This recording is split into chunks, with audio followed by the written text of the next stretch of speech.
Hello and welcome to Access Sportsnet Lakers, brought to you by your Toyota dealers. We make it easy. I'm Chris McGee alongside Robert Ory and Big Game James Woodley. We have Allie and Mike Trudell out in Oklahoma City. The Lakers get blown out by the Thunder. They were never really in this one, fellas. OKC used a 40-20 second quarter to kind of blow this game open early. Listen, OKC's the deepest team in the league. They're missing a couple of key players, still had 7 guys in double figures. They're the best defensive team in the league. Statistically and in every way possible, they're the first team to hold the Lakers to 100 points. Lakers only 92 tonight. In big game, they're the front runners, bottom line, to repeat as champions, at least early in the season. They're 12-1. They're on their way, Peter. Reminds me of some of the great dynasties of the past. You know, Robert Ory's team. Remember, you didn't mention his team at halftime. Let's talk about the 80s. But it does remind me of, you know, some of the greats. You know, Chicago, San Antonio, Lakers. You know, they have a formula, and you know, once you get the formula, you know, and you believe in it and it works for you, all you do is stick in different parts, and it doesn't matter. This team is strong, you know, Gita, you mentioned that Shai has sit out 7 fourth quarters. 7 of 12 fourth quarters. See, that reminds me of championship teams. Yes. That take care of business. They're rested. But they take away whatever you think you're going to run offensively, they just take it away. No pick and roll. You got to move the ball a lot and make that defense work. I just don't think the Lakers' offense was conducive to the type of defense that Oklahoma was playing tonight. Their bench performed well, over 20-some points, maybe more. They're 49. So, yeah, that's a well-oiled team ready to repeat if nobody gets in the way of the machine. Well, let's give credit what credit is due. This is the only time this team is ever going to get credit for anything. The Clippers. Let's give credit. Talking about the Shai Gilgeous trade? Yes, the Shai Gilgeous trade and all the picks they got. So Sam Presti, you get a worthy clap, but not from me. But you got to look at the way this team was constructed from day one.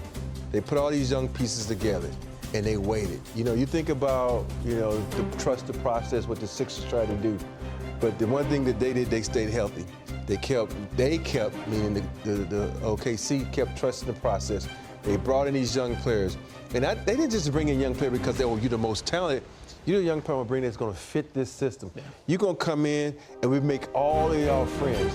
You know, I think about, you know, our team in 2000, outside of Kobe, we were all around the same age. You know, Kobe was, you know, 10 years younger than us? But this team is all around the same age. And when you got teams that's around the same age, you kind of bond a little bit more because you have some similarities. You talk about the same thing. And this team is so connected. And it's amazing how much fun they have together and the way they run that system. So let's just give this whole organization credit, because you think about when they had, you know, Westbrook, KD, and James Harden and went to the finals, and next thing you know, this team was disbanded.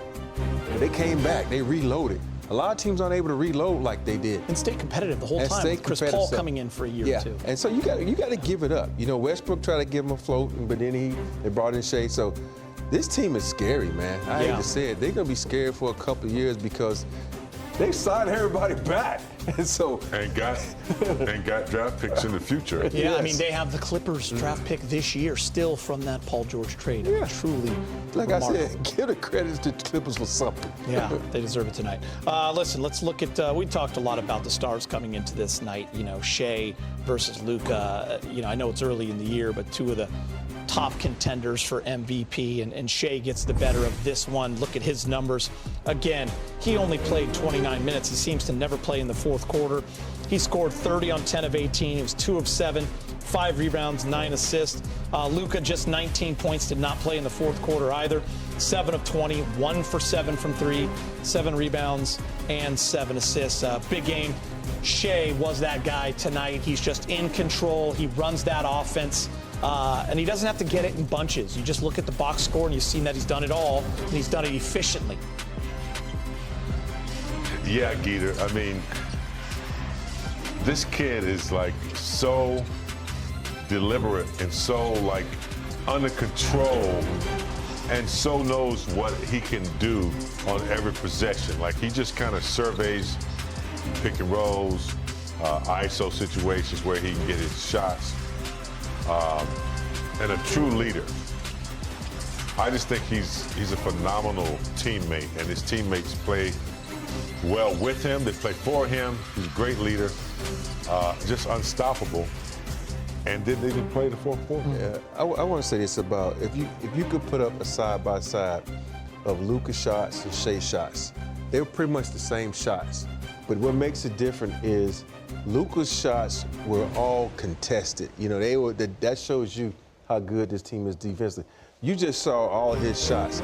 Only one shot was really contested, and he used, like Shaq would say, some feet work, got around him, and got a layup. And so that's the thing about this guy. He's so elusive. With Luka, he's trying so hard to be that guy to take shots. And a lot of his shots, to me, I hate to say, is the bad shot, because you got 3 defenders on you. Move the ball, it'll come back to you, because apparently the whole team are scared to shoot sometime because they want to get you to rock. And like right there, contested shot. And he made it, but still, it's a difficult shot, and it makes it tougher on you, and it wears you down as a player because you've taken such difficult shots.